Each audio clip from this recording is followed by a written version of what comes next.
queridos alunos do sétimo ano. Hoje a gente vai falar sobre mais um filo dos invertebrados, que é o filo Quinidária. A gente já falou sobre o primeiro deles, que é o Porífera. Quem perdeu a aula anterior, quem faltou, quem qualquer motivo não tenha visto a aula anterior, veja aqui embaixo na descrição do vídeo que tem o link para ela e aí você pode assistir e ficar preparado. Se você faltou a aula, aproveita para copiar os slides, que vai te ajudar também nos estudos. Então a gente vai falar agora sobre o filo Quinidária. Quinidária vem do grego quinide, que significa urtiga. Isso está relacionado àquela questão de o que a urtiga faz? Ela irrita a pele. E os quinidários, eles têm um dispositivo, que a gente vai ver já já, que dispositivo é esse, que faz com que a pele também fique com problemas. Quando a galera vai à praia e a praia está cravejada de água viva, o que que acontece? A pessoa, ai, me queimei com a água viva. Na verdade, você não está se queimando, mas a água viva vai ter um dispositivo que a gente vai ver já já qual que vai irritar a sua pele. E aí dá a sensação de que ela foi queimada. Mas na verdade, não foi queimada. A gente vai ver já já. Então, os quinidários, eles são invertebrados, vamos lembrar? O que é mesmo invertebrado, galera? Bom, eu espero que vocês tenham respondido, né? Invertebrados são aqueles organismos que não possuem coluna vertebral. E eles têm simetria radial. O que é simetria radial? Quando você divide, por exemplo, ó, se alguém pegasse uma faca e me cortasse ao meio, qualquer ser humano, tá? Não é só Carolina, não, vocês também. Se cortasse ao meio, o lado direito automaticamente, normalmente, é igual ao lado esquerdo. Nós temos simetria bilateral. Então, um lado é igual ao outro lado. Já quem tem simetria radial, quando você tem o organismo, se você cortar nessa direção, um lado vai ser igual ao outro. Se você cortar nessa direção, um lado vai ser igual ao outro. Se você cortar nessa direção, um lado vai ser igual ao outro. Pensa numa estrela. Bom, os quinidários, eles possuem células nervosas e uma cavidade digestiva, ou seja, já começa a ficar um pouquinho mais evoluído quando comparado com o filo anterior que a gente estudou, que foi o porífera. A digestão normalmente é fora da célula e depois ele faz uma digestão dentro da célula. E eles têm duas formas: pólipos e medusas. Possuem células características, que são os quinidoblastos, que são células urticantes presentes nos tentáculos. Então, eu vou dar um tempo para vocês copiarem essa parte aí do slide e daqui a pouquinho a gente continua seguindo aqui.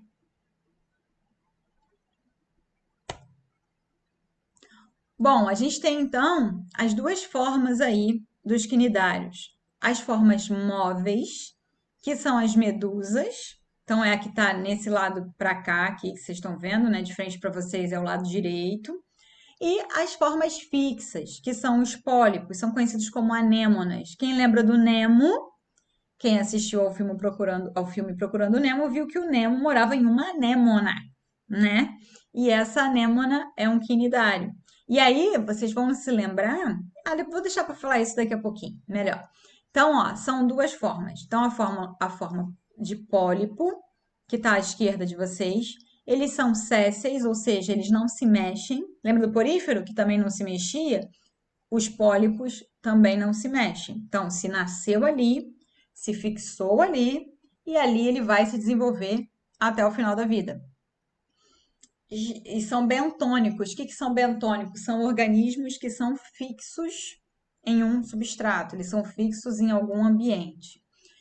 E as medusas, que são essas daí, elas são formas móveis, elas têm esse formato. Vocês também devem ter visto no Nemo, quem assistiu o Nemo. Quem não assistiu, fica tranquilo que a gente vai passar o Nemo aqui para vocês verem, então. Mas quando o Nemo não, quem chega lá é o pai, né, do Nemo, o Marley. Quando ele vai passar por um lugar lá com a Dory e tá cheio de água viva. Essa água-viva são essas medusas. Elas vão por propulsão, né? E com isso elas conseguem se mexer.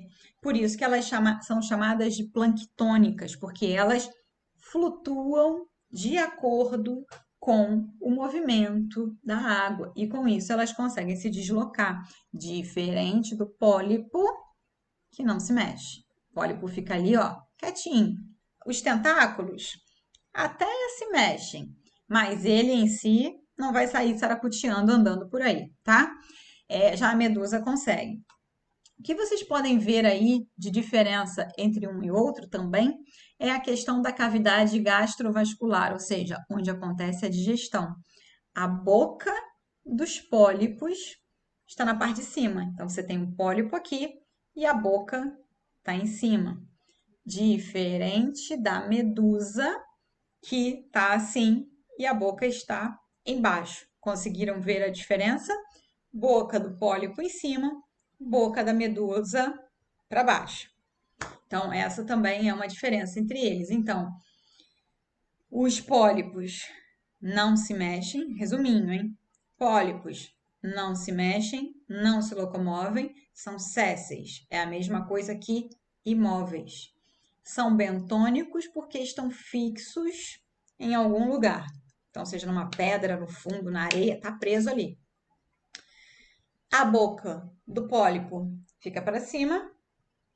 Já ao contrário, a medusa, ela é móvel, então ela consegue se movimentar. Ela é planctônico porque flutua, é levado para lá e para cá de acordo com o movimento das ondas. E a boca da medusa está na parte de baixo da medusa, certo? E aí, novamente, característica desse quinidário. Ele tem simetria radial, ou seja, se a gente cortar em qualquer posição, ele vai ficar sempre igual. Então, se eu corto assim, um lado é igual ao outro, se eu corto assim, o outro lado é igual ao outro. A gente não.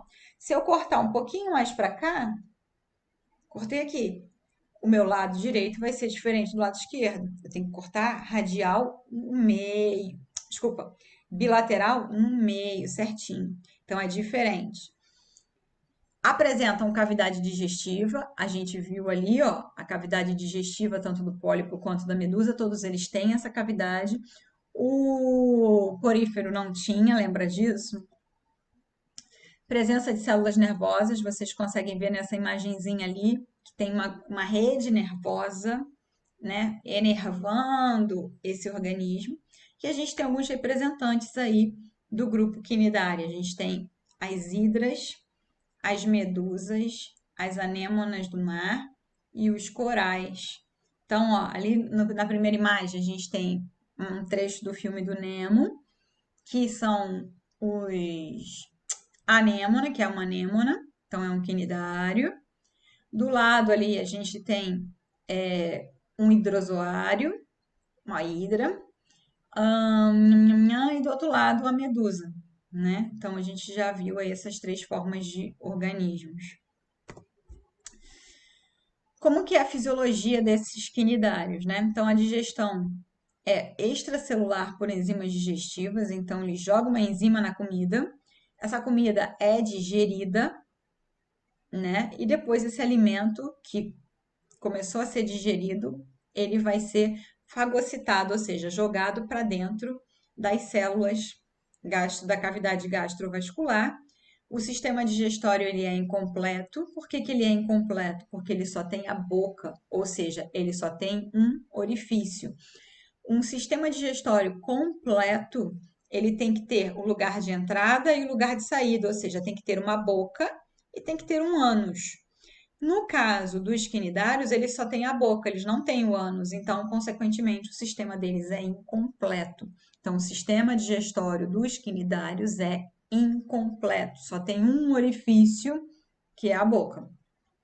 E a respiração é por difusão, ou seja, o ar vai passando de célula para célula, não tem uma estrutura voltada especificamente para a respiração, Então, o ar passa de uma célula para outra, para outra, para outra, para outra, para outra, e com isso é chamado de difusão, passa diretamente. E a característica do quinidário mais marcante é o seu sistema de defesa, né? Uma das células que ele tem, a gente não vai falar de todas, mas uma das células dos quinidários é chamada de quinidoblasto, que são ou quinidócitos, né? E a gente viu que quinida significa o quê? Urtiga. E esses quinidoblastos aí, eles produzem e eliminam uma substância urticante. O quinidoblasto, ele é responsável pela defesa do animal e pela captura do alimento para o animal. Então, por exemplo, é esse esqueminha que tem aí do lado. Vamos ver.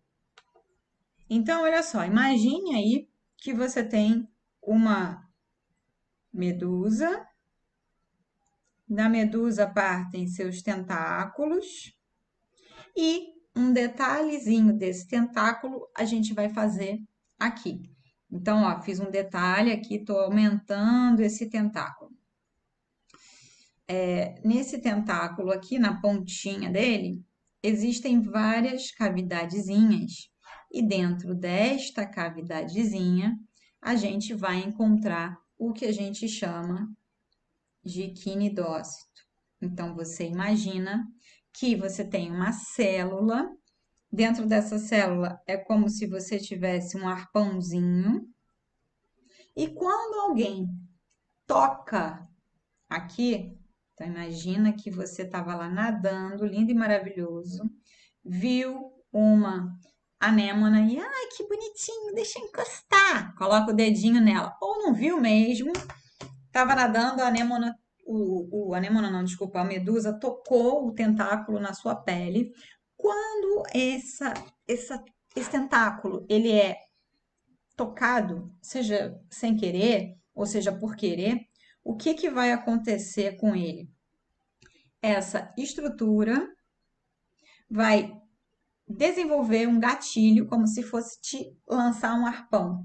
Então, aqui que está enroladinho, vai se esticar e esse arpãozinho na ponta, que é o filamento, vai, ó, entrar na sua pele. Quando entra na sua pele, vai provocar uma irritação, ou seja, a urtiga, lembra? Vai produzir uma irritação e aí esse quinidócito vai causar a sensação de que está queimando a pele. É a mesma coisa com a anêmona. Linda essa anêmona, né? Então, quando você vem e acha bonitinho uma anêmona e toca aqui na anêmona, ela também tem essa célula aqui, que são os quinidócitos. Quando toca, ela libera esse arpãozinho e vai atingir você. Aí você fala assim, ah, mas e o Nemo? Né? O Nemo vivia aqui, dentro da anêmona. Só que você vê, quando a gente vira o filme aqui e quando quem já viu, o que acontecia com o Nemo? Ele meio que se esfregava na anêmona. Por quê? Porque ele tem uma substância no corpo dele, como se fosse um muco, que vai protegê-lo desses arpões. Mas a gente não tem. Então, quando a gente encosta, a gente pode sofrer esse atentado aí dos quinidócitos. Quando é um só, tranquilo. Agora, quando você é atacado por vários deles, você pode ter problemas e pode levar à morte. Existe um organismo chamado de caravela, é como se fosse uma colônia, tem tentáculos gigantescos, muitos tentáculos e muito comprido e é transparente. Às vezes a pessoa está aqui linda e maravilhosa nadando, não enxerga os tentáculos, passa no meio dos tentáculos e vai receber uma carga de quinidócito no corpo inteiro. E isso pode gerar algum tipo de alergia e a pessoa pode sim morrer, ok? Aí, por exemplo, ó, o exemplo de uma pessoa que foi atingida por alguns quinidócitos. Ela está com a pele toda marcada, toda destruída, certo? Bom, eu vou dar um tempo então para vocês copiarem a matéria e depois agora a gente vai para a sala para discutir sobre essas questões e se alguém tiver alguma dúvida também, já aproveita para fazer aí as suas perguntas para a gente tirar as dúvidas. E aí, claro, né? Vamos fazer exercícios, vamos fazer um monte de coisa. Então é isso. Hoje a gente fica por aqui. Super beijo e até aí na sala de aula, né? Mais fácil, mais tranquilo. Então tá, beleza. Vamos lá.